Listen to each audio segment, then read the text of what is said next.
प्रिय साधकों, जय श्री राम। संपूर्ण संसार दो भागों में विभाजित हुआ माना जा सकता है। एक सत अर्थात ईश्वर, दूसरा असत अर्थात जो ईश्वर नहीं है, अर्थात प्रकृति। यदि प्रकृति से संबंध विच्छेद हो जाए तो एकमात्र ईश्वर ही शेष रह जाता है। ईश्वर ने मनुष्य की रचना को भी दो भागों में विभाजित कर दिया है। एक चेतन जो ईश्वर का अंश है, दूसरा जड़ जो ईश्वर का अंश नहीं है, अर्थात स्थूल शरीर, सूक्ष्म शरीर और कारण शरीर।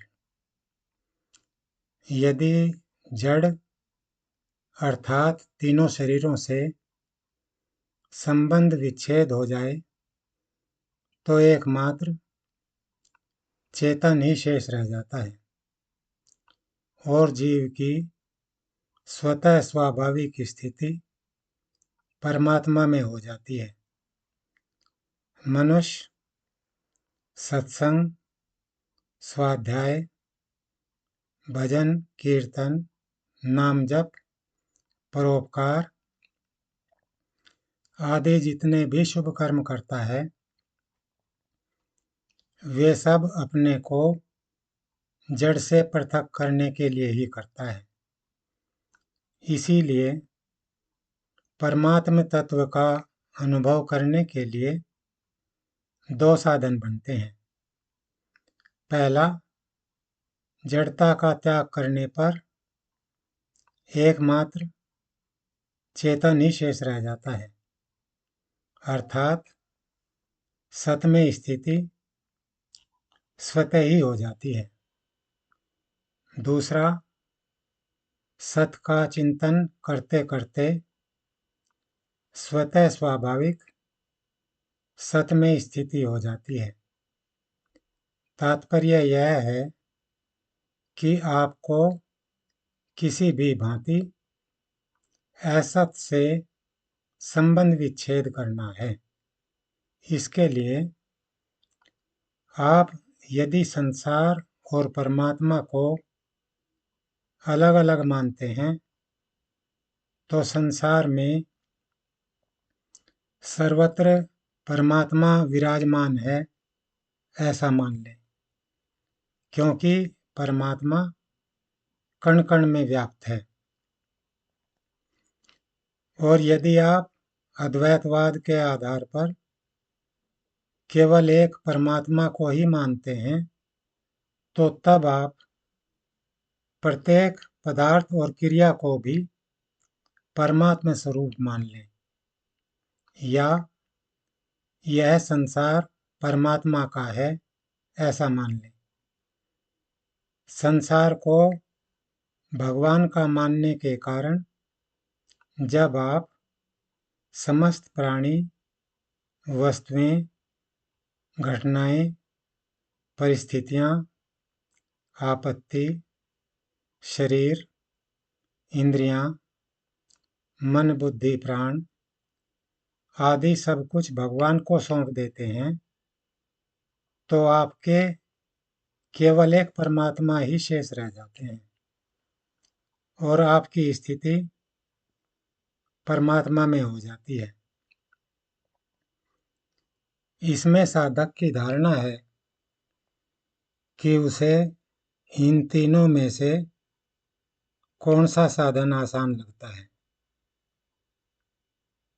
संसार में लगभग सभी व्यक्ति किसी न किसी समुदाय में रहते हैं और प्रायः बड़े बड़े बहुत से महापुरुष भी प्रकृति से पूरी तरह से संबंध विच्छेद नहीं कर पा रहे हैं। अतः मेरे विचार से द्वितीय व तृतीय साधन सुगम पड़ेंगे। आप साधना के समय किसी भी प्रकार की इच्छा न करें, भले ही वह इच्छा परमात्म तत्व से संबंधित ही क्यों न हो, और न ही परमात्मा को जानने का प्रयास करें, क्योंकि परमात्मा जानने का विषय नहीं है, मान्यता का विषय है। जिस मन बुद्धि से हम परमात्मा को जानना चाहते हैं, वे प्रकृति के अंग हैं, जड़ हैं, असत हैं। असत से सत को नहीं जाना जा सकता। जितने समय तक आप प्रकृति से पूर्णतया संबंध विच्छेद कर लेते हैं, उतने समय तक के लिए आपकी परमात्मा तत्व में स्थिति स्वतः सिद्ध है। गलती यह होती है कि आप उस स्थिति को स्थायी रूप नहीं देना चाहते,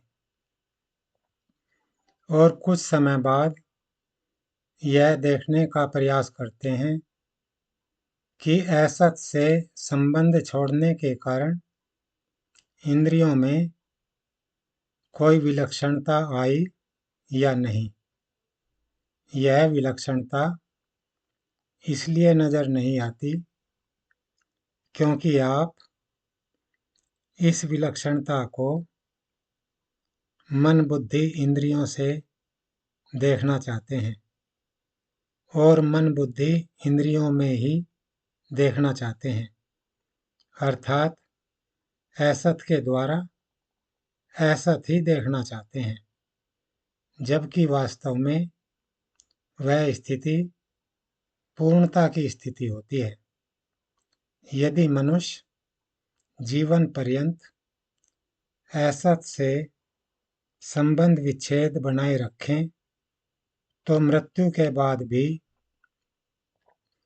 वह संबंध विच्छेद सदा के लिए निरंतर बना रहेगा, और उसकी स्वतः स्वाभाविक स्थिति परमात्मा में रहेगी। ऐसे महापुरुष का पुनर्जन्म नहीं होता, और वह मोक्ष को प्राप्त हो जाता है।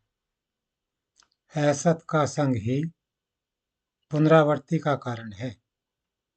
असत का संग सर्वथा मिटने पर पुनरावृत्ति का प्रश्न ही नहीं होता।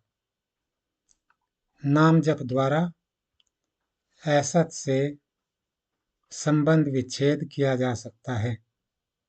अब मैं अपनी वाणी को विराम देता हूँ।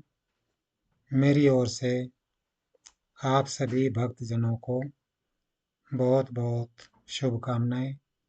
जय श्री राम।